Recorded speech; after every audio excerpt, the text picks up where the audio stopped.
Bonjour, j'espère que vous allez bien. Je suis Céline de la chaîne Une fois n'est pas couture et je vous retrouve aujourd'hui dans une vidéo qui va être un petit peu différente de ce que j'ai l'habitude de faire sur ma chaîne, puisqu'il ne va pas s'agir d'un bilan couture traditionnel, mais plutôt d'une vidéo focus, vous l'aurez vu en titre, sur ma petite robe noire. Alors, il y a très longtemps, je portais une petite robe d'une marque française que j'aimais beaucoup, mais au cours du temps, au fil des lavages, le noir s'est terni et je voulais absolument avoir cette pièce dans mon dressing parce que je trouve que c'est le genre de pièce qu'on peut porter dans de différentes situations. Alors, en fait, j'avais un cahier des charges assez précis, mais somme toute assez simple, puisque je voulais une robe 3 trous, donc sans manches, et près du corps. C'est ce sur quoi je suis partie, donc dans mes recherches. Alors, j'ai déjà commencé par regarder sur les sites des créatrices indépendantes. Mais écoutez, comme il s'agit d'une pièce plutôt classique, je n'ai rien trouvé qui corresponde à mes attentes. Ensuite, je suis allée farfouiller sur le site de Burda. Je me suis dit, bon, chez Burda, quand même, il devrait y avoir ce dont j'ai besoin. Mais sur Burda, je n'ai rien trouvé non plus qui me plaisait. Et ensuite, je me suis souvenue que j'avais ce qu'il me fallait dans ma bibliothèque de patron. Avant de vous parler plus longuement du livre duquel j'ai tiré le patron, je vous parle rapidement de ce que je porte. Alors, il s'agit, hop, du petit Caraco Elisa. C'est ça? Il s'appelle Elisa? Oui, de chez Munasu, enfin, anciennement Munasu, maintenant c'est Majam. Voilà. Donc, je l'ai fait dans une petite viscose que j'avais achetée dans un magasin de ma ville, mais j'avais vu il y a quelques années peut-être, ou quelques mois, je ne sais pas, qu'il y en avait chez Craftine. Alors, je ne sais pas s'il y est toujours. En tout cas, c'est une viscose qui est super agréable à porter. Et là, il fait très chaud, donc nous sommes encore en été. Et donc, je me suis dit, bon, ben, ce matin, pour présenter la vidéo, ça sera très bien. J'ai laissé la porte ouverte et dans la pièce d'à côté, j'ai laissé la clim marcher. Peut-être entendez-vous le bruit du moteur, mais il fait tellement chaud aujourd'hui, il n'y a pas de vent, on doit être autour de 32 degrés. C'est couvert, c'est lourd, donc voilà, je laisse la clim tourner pour que ça me rafraîchisse un petit peu la pièce où je tourne. Sinon, je suis sous les toits, vous le savez, et c'est super, super chaud. Petit point météo terminé, je reviens au patron que je porte. Voilà, c'est celui-ci, le MS Elisa. Donc, une bouche sur 1, 2, 3, 4, 5, donc facile. Et les tailles vont du 34 au 58. Voilà.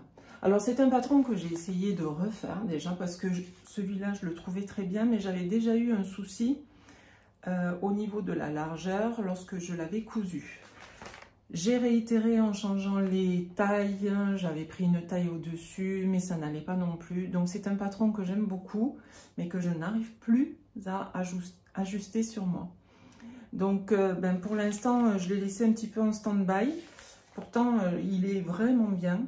Quand on se penche, la créatrice Mouna avait fait en sorte que justement tout ne s'ouvre pas et que ça protège bien notre intimité. Mais bon, voilà, je ne renonce pas, peut-être que j'y reviendrai, mais en tout cas, le deuxième essai que j'avais fait n'avait pas été concluant, donc je le porte en pyjama.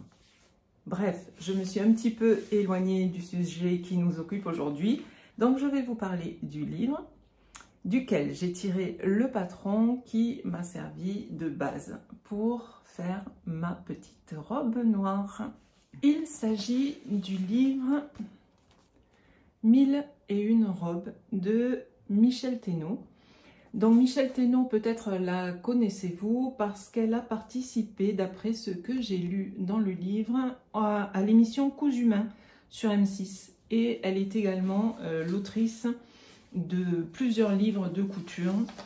Je crois que dans la même série, elle a sorti 1001 tuniques Et ensuite, elle a sorti récemment le Docteur Couture où elle met à disposition, il me semble, plusieurs de ses techniques de couture.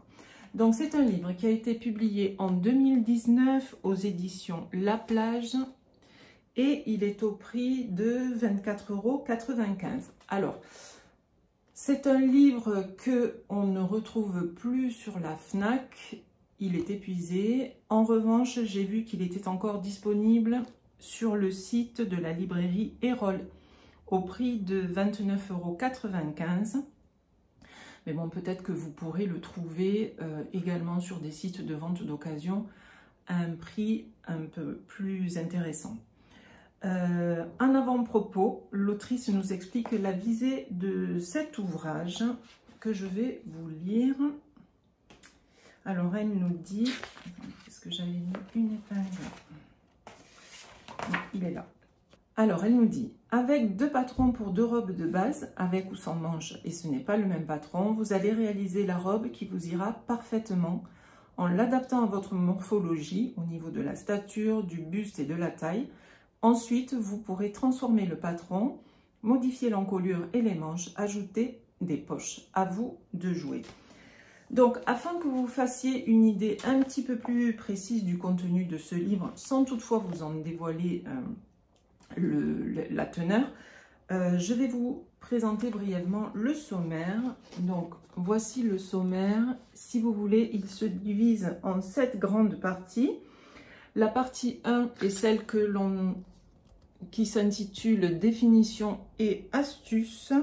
Donc, il est question ici d'expliquer quelques notions et techniques de base, ainsi que les outils recommandés en couture.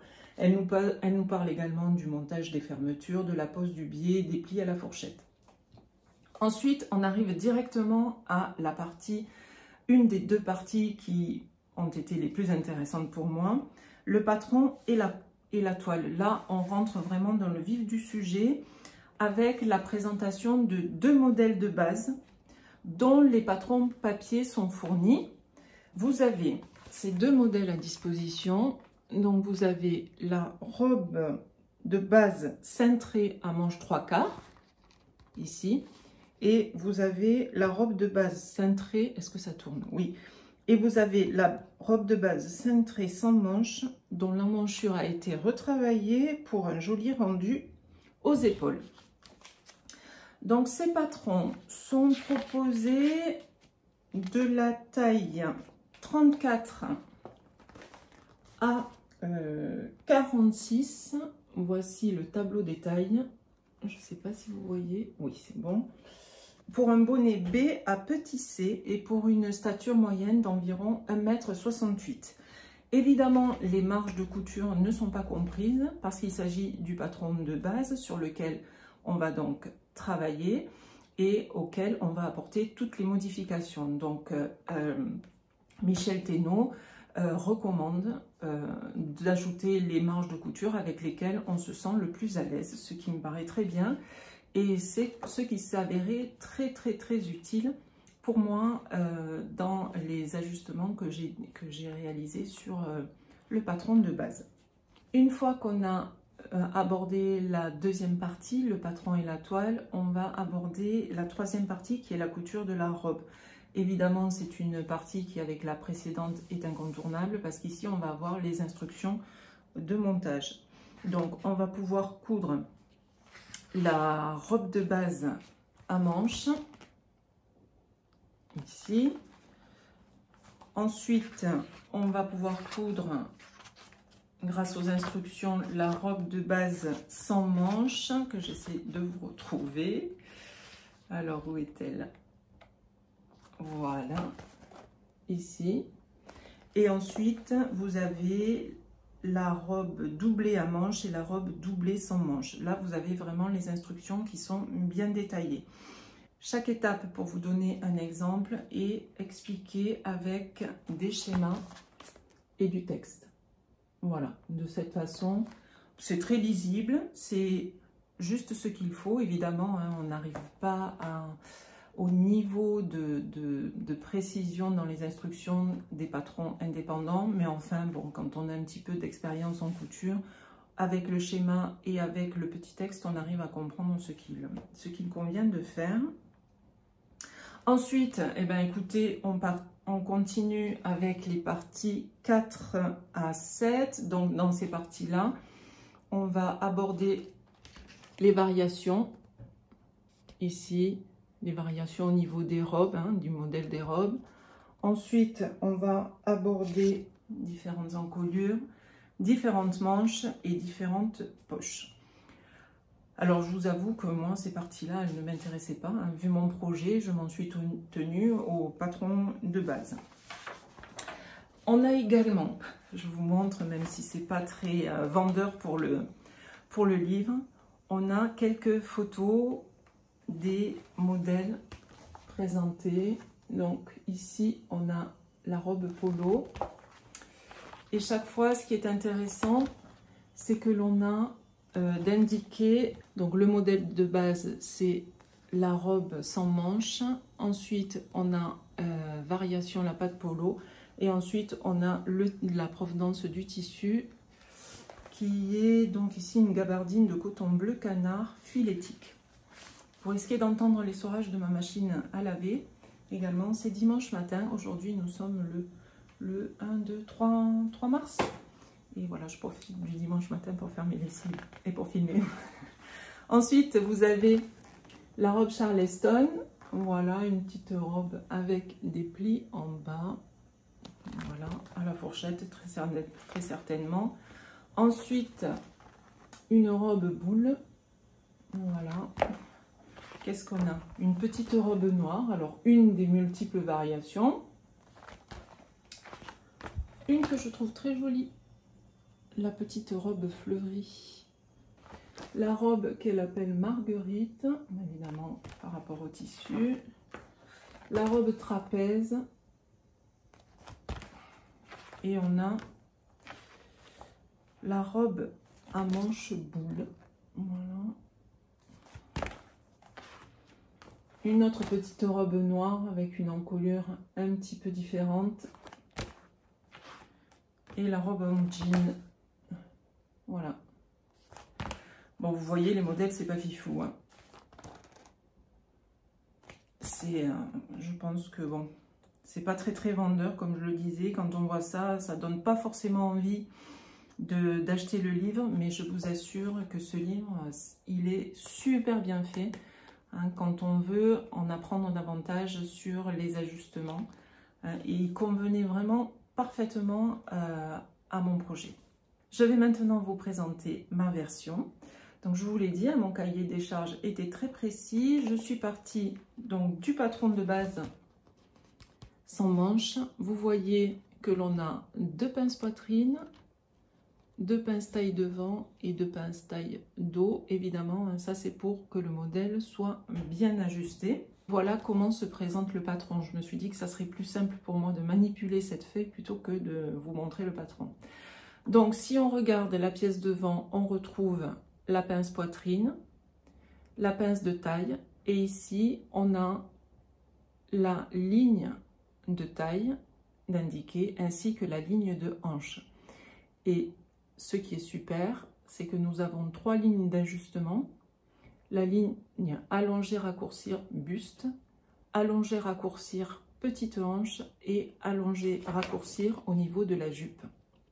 Okay. Sur la pièce dos, c'est exactement la même chose, sauf qu'on a une ligne supplémentaire, c'est la ligne de carrure.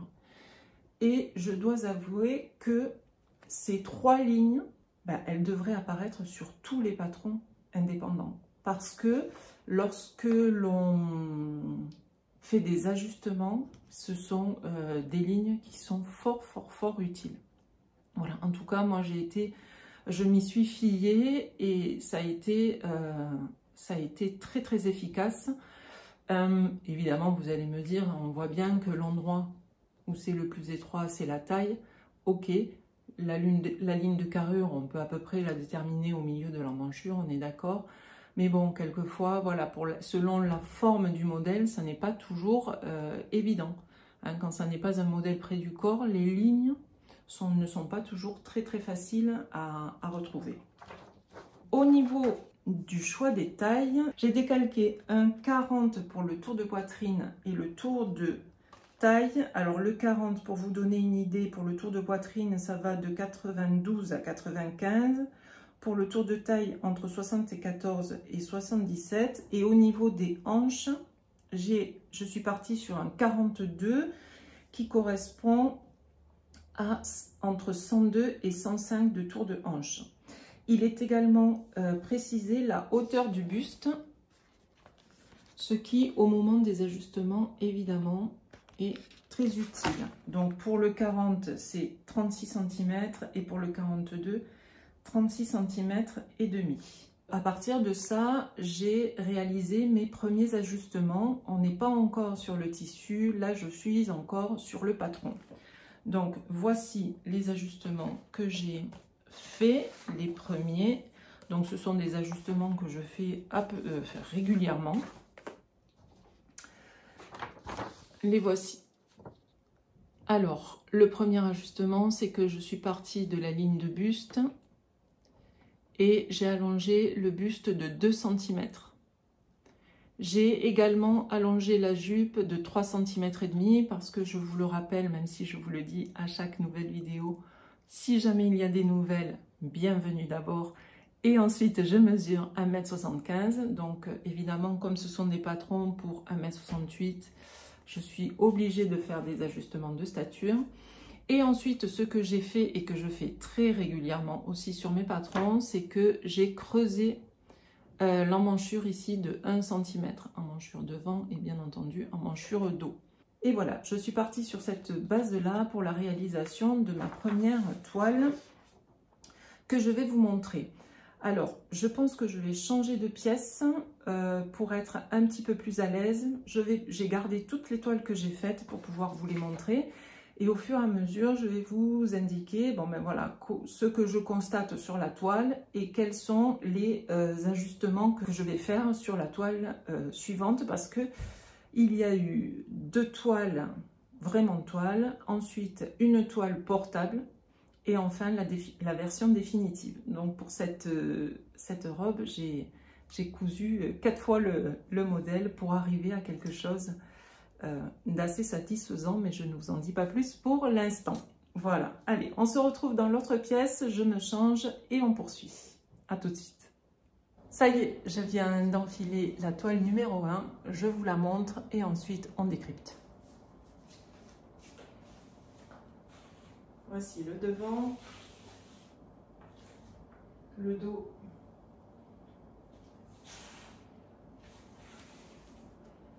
voilà ce qu'elle donne. Bon, alors, je reprends ma petite note et qu'est-ce que je constate? La première chose que je constate, c'est que l'encolure est trop ras de cou pour moi. Je vais donc, sur ma toile numéro 2, la dégager de 2 cm. Deuxième constat. L'épaule, là, pour moi, c'est beaucoup trop couvrant. J'ai ici suivi, évidemment, la courbe de la taille 40. Je vais redessiner le patron, cette fois, en suivant la courbe de la taille 38. Si on regarde l'emmanchure, pour moi, je le sais, je me connais par cœur, elle est beaucoup trop près de l'aisselle. Ici, il fait chaud, on transpire facilement et j'ai horreur d'avoir des vêtements tachés au niveau des aisselles. Donc en fait, ici, je vais creuser l'emmanchure de 1 cm supplémentaire, ce qui me fera 2 cm au total, puisque j'avais déjà creusé d'1 cm sur le patron de base. Ensuite, au niveau des pinces poitrines, eh ben, écoutez, moi je trouve qu'elles sont à leur place, donc je ne vais pas y toucher. On arrive maintenant à la taille. Donc vous voyez ici, on a du stylo, je l'ai laissé volontairement puisque la créatrice, enfin non, la Michel Thénault nous recommande de tracer réellement sur la toile les lignes de taille et de hanche pour vraiment se rendre compte si elle tombe bien. Donc ici, qu'est-ce que je constate? Eh bien, elle est ici et ma taille naturelle est là. Donc je vais devoir allonger le buste de 1,5 cm de façon à ce que ma ligne de taille soit vraiment sur ma taille naturelle. Donc j'avais déjà allongé le buste de 2 cm, ici je vais l'allonger de 1,5 cm, soit au total 3,5 cm. Au niveau de la carrure dos, alors attendez, je me tourne et ensuite je vous parle. Au niveau de la carrure dos, je sens une résistance. Elle est donc un peu juste. Alors ce que je vais faire, je vais rajouter 0,5 cm d'aisance dans le dos. Le livre explique très bien comment faire et c'est très simple. Donc en fait, ici, la largeur de la taille est à peu près convenable. Donc si je rajoute 0,5 cm, il va falloir que j'absorbe les 0,5 cm dans les pinces dos afin que la taille reste bien ajustée. Le fait de rajouter 0,5 cm va me donner un petit peu d'aisance au niveau des hanches, ce qui sera pas mal, même si là ça va. Moi je me base pour une aisance des hanches 4 cm minimum. En deçà, je trouve que c'est un peu juste au niveau de l'aisance. Donc là, en rajoutant ce demi-centimètre sur la demi-pièce d'eau, ça me fait 1 cm au total. Ça arrive à 4 cm d'aisance au niveau des hanches. Et le fait de, si je regarde la longueur de la jupe, donc là, elle est bien pour moi. Alors attendez. Pour moi, la longueur de jupe est bien, mais j'ai 0 valeur d'ourlet. Donc je me dis que le fait d'abaisser la taille de 1,5 cm va me donner 1,5 cm de marge d'ourlet. Vous allez voir que j'ai eu pas mal de tergiversations avec ces ourlets. Voilà, donc si je fais le bilan, j'ai des choses à reprendre au niveau de l'encolure, de la manchure, de la taille et de la carrure. J'ai donc appliqué tous ces ajustements sur ma toile numéro 2 que je vais vous présenter tout de suite. On se retrouve avec la toile numéro 2, je vous la montre et on fait les commentaires. Enfin, je fais le commentaire. Si vous voulez, vous pourrez m'en faire tout à l'heure à la fin de la vidéo. Alors la voici. Donc je vais me rapprocher pour que vous voyez bien.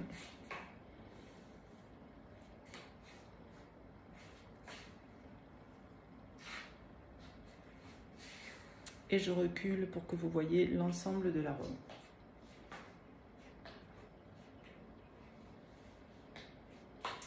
J'ai un fil qui me chatouille.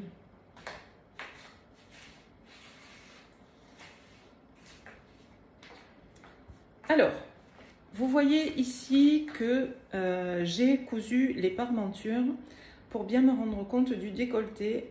Et le décolleté, je le trouve très chouette.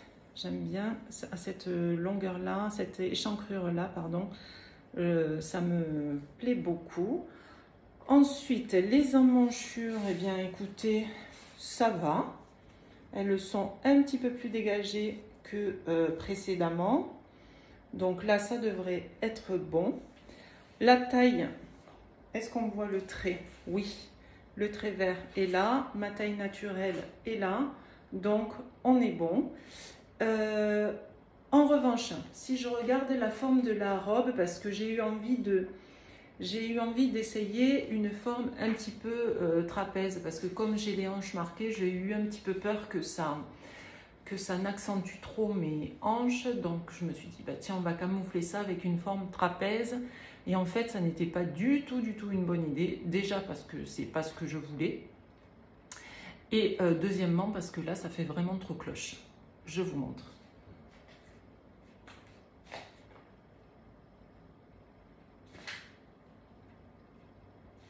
Voilà. Qu'est-ce que j'ai fait là? J'ai repris 1 cm du bas jusqu'à la ligne de hanche qui se trouve ici. Voilà. Donc là, j'ai repris 1 cm pour réajuster un peu les contours de la robe à mes formes. Ensuite, j'ai allongé, comme je vous l'ai dit, le buste de 1,5 cm. Pour autant, regardez la longueur de la jupe. Pour autant, je trouve que la jupe reste encore un peu courte parce que là, je n'ai toujours pas de marge d'ourlet. Donc, je vais rallonger de 2 cm, ce qui au total me fera 5 cm et demi. Ensuite, une chose que je n'ai pas encore évoquée avec vous, mais que vous avez dû voir, c'est que la jupe... Attendez, j'ai un fil qui me fait des chatouilles. Voilà. La robe est fermée, pas la jupe, la robe est fermée par un zip invisible. Ici, voilà. Et ce zip invisible fait 60 cm, mais je trouve que là, quand je suis de côté, vous voyez la fin du zip, ça fait comme un petit bec. Je ne sais pas si vous arriverez à vous rendre compte.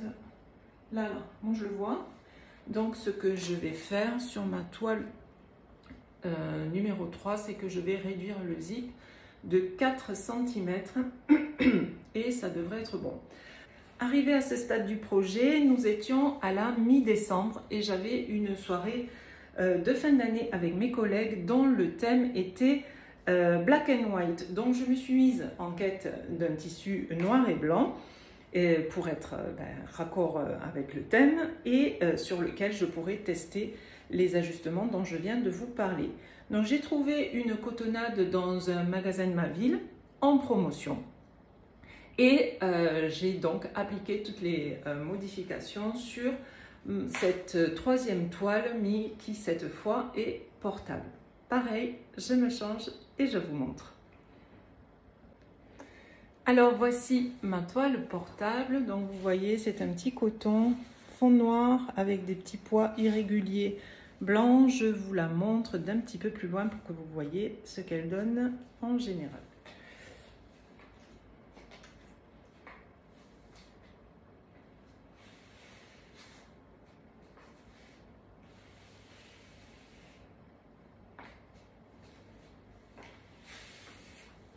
Et d'un peu plus près.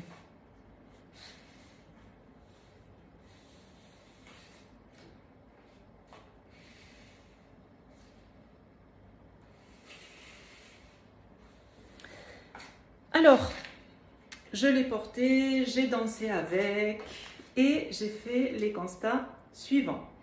Le premier constat que j'ai fait, c'est que ici, au niveau de l'emmanchure, j'avais des traces de déodorant, des traces blanches. Donc ça veut dire que mon tissu était encore trop près de mon aisselle. Donc, comment régler le problème? Eh bien, écoutez, c'est creuser encore davantage l'emmanchure en utilisant la courbe de la taille 36 cette fois. Au niveau de la taille, là, voici l'aisance que j'ai. J'ai au moins 4 cm d'aisance, hein, parce que là, de chaque côté, je pince 1 cm. Moi, vraiment, je voulais une taille ajustée, parce que, ben voilà, j'aime bien marquer ma taille. Donc, avec 2 cm d'aisance, ça me suffit. Donc, ce que j'ai fait, c'est que j'ai résorbé 1,2 cm. J'ai donc enlevé 0,3 cm sur chaque demi-pièce, les demi-pièces devant et les demi-pièces dos, pour obtenir l'aisance que je voulais. Ensuite, au niveau de la longueur, bon, ça va. La longueur, ça va, mais là, je n'ai pu faire qu'un... Je ne vais pas vous montrer parce que je serai à moitié déshabillée. J'ai surjeté tout le bas de la robe et j'ai fait un simple repli de 1 cm. Donc, sur la version définitive, puisque ça y est, nous y sommes, je vais faire ma version définitive. J'ai encore allongé la robe de 2 cm, soit, si j'additionne tous les centimètres que j'ai ajoutés au cours des différentes toiles, j'en suis à 7 cm et demi, mais vous allez voir que l'épisode j'ajuste mon ourlet n'est pas terminé. Donc voilà pour cette toile, j'y suis bien. Bon, cette toile portable, hein, on est d'accord, j'y suis bien, ça me fait une petite robe, voilà, comme ça, un petit peu passe-partout, que j'ai porté avec plaisir, mais c'est surtout que comme il faisait très chaud, en coton, c'était bien agréable. Voilà, eh bien écoutez, je crois qu'on arrive à la dernière partie. dans laquelle je vais vous montrer enfin ma version définitive. Voici le devant avec donc l'encolure, les emmanchures, les pinces poitrine. Ici vous avez les pinces de taille et le bas de la jupe avec un ourlet ici. Ensuite, au niveau du dos, vous avez l'encolure dos avec la fermeture éclair invisible. Ici, vous avez les deux pinces de taille dos et voilà, un bas de jupe normal. Alors, au niveau du tissu, il s'agit d'un tissu qui vient de chez Ma Petite Mercerie. C'est une gabardine, alors je regarde mes notes, hein, une gabardine élastane mat vibrance. Alors, j'ai regardé sur le site, il en reste 30 cm, mais enfin, je pense que c'est un tissu qui doit être régulièrement commandé et proposé, parce que c'est quand même un joli basique, hein. Alors, je ne sais pas ce que vous allez voir comme couleur, puisque le noir, c'est toujours compliqué à montrer, vous le savez. Elle est composée à 97% de coton et à 3% d'élastane. Donc, on a une très légère élasticité, mais juste ce qu'il faut pour donner du confort. Elle le fait 200 grammes par mètre carré et était proposée à 18,60 € du mètre, donc j'en ai pris 2 mètres. Alors certes, c'est pas bon marché, mais enfin quand on investit dans ce genre de pièces, on se dit que ça va durer longtemps. Au niveau de l'envers, eh bien écoutez, je vous montre. Hop. Vous avez ici, alors attendez, je vais vous la mettre sur l'envers en essayant de ne pas trop la froisser pour vous la passer tout à l'heure. Ok. Alors, on voit ici la parmenture devant. Donc, elle est entoilée. Je l'ai entoilée dans une... Alors, je ne me souviens plus quelle viseline j'ai utilisée. Si j'ai pris de la viseline avec de l'élasticité, je crois que oui. C'est la G, je ne sais plus quoi. Si je retrouve, je vous le noterai. Je crois que c'est ça. Hein.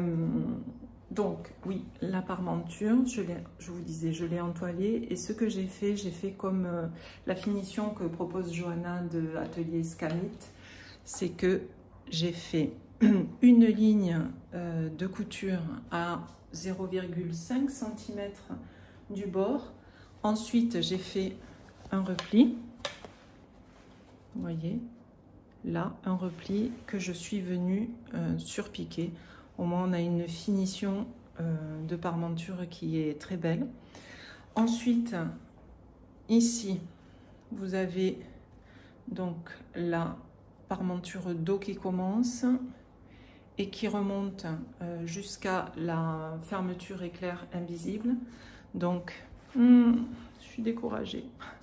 Regardez, j'ai un petit écart ici, j'y ai pas fait attention. Maman, je sais que tu vas dire que je pinaille. Mais tu me connais.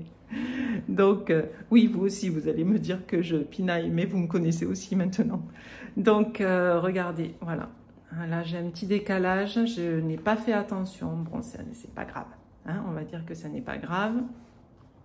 Alors, au niveau des parmentures, elles ne sont pas sur le passeron. Michel Thénault nous explique comment les tracer en fonction du modèle de robe qu'on a choisi. Et on a également deux possibilités, en tout cas pour le modèle qui m'intéresse. On a la possibilité de faire une parmenture complète, celle que j'ai faite, ou alors deux parmentures simples, c'est-à-dire la parmenture de la manchure et la parmenture de l'encolure. D'accord? Moi, je trouve que quand même, avoir ce niveau de finition-là, c'est plus logique, c'est plus joli que d'avoir deux parmentures. Mais après, ça, c'est chacun qui voit. Hein? Ensuite, vous avez ici les pinces de taille, la couture côté et la fermeture éclair invisible. Alors, voilà, qui est ici. Voilà. Que vous dire? Eh bien que oui, j'ai cousu la robe sans difficulté parce que c'était quand même la 4e version. Donc même si lors des 2 premières toiles, je n'allais qu'à l'essentiel, j'ai eu quand même l'occasion de faire sur ma toile portable des finitions, de belles finitions. Donc une fois que je suis arrivée à la couture de la robe, ben voilà, je connaissais l'enchaînement des étapes et du coup, je ne dirais pas que je suis allée un petit peu plus vite parce que ce serait mentir, mais en tout cas, j'y allais un petit peu plus confiante. Qu'est-ce que je voulais vous dire? Ben oui, il m'est arrivé un truc. Lorsque j'ai enfilé la robe pour la première fois après l'avoir finie, parce que du coup, comme j'avais fait des toiles, je me suis dit, allez hop, pas la peine de faire des essayages intermédiaires. Erreur! Je l'ai essayé, elle m'était trop grande. Et là, je me suis dit, mais c'est pas possible. Et en fait, ça n'a duré qu'une fraction de seconde parce que j'ai tout de suite pensé à l'élastane. Forcément, il n'y avait que cette explication. Et oui, dans toutes les versions que j'avais faites, le tissu ne contenait pas du tout d'élastane. Et là, on a 3% d'élastane. Donc, ça a fait que c'était grand. C'était grand. Donc, eh ben, écoutez, il ne m'a pas fallu longtemps. J'ai pris les côtés et au lieu de faire des manches de couture de 1 cm, vous le verrez peut-être, j'ai fait des manches de couture de 1,5 cm de chaque côté. Et du coup, là, ça a été nickel. Ensuite, comme d'habitude, je consulte ma mère et cette fois, j'ai consulté ma sœur parce que quand je l'ai portée, elle est unie, elle est noire.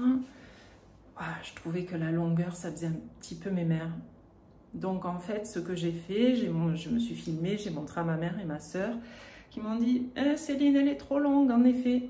Alors je l'ai raccourcie, ça fait que j'ai fait en bas ici, j'ai fait 2 rentrées de 2 cm. Voilà. Mais je trouve que ça fait très joli, ça fait très propre. Hein. Voilà, donc je me suis dit à la limite, il vaut mieux qu'il y en ait de trop plutôt que pas assez. Alors, eh bien, je ne l'ai pas encore portée celle-ci parce que le tissu est quand même assez lourd hein, et il fait encore chaud.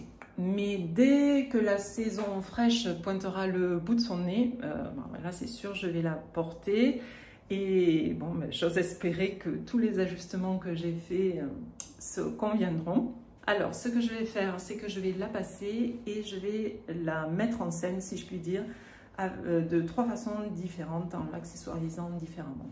Voilà. Allez, je la passe, je vous montre et je vous retrouve pour la conclusion.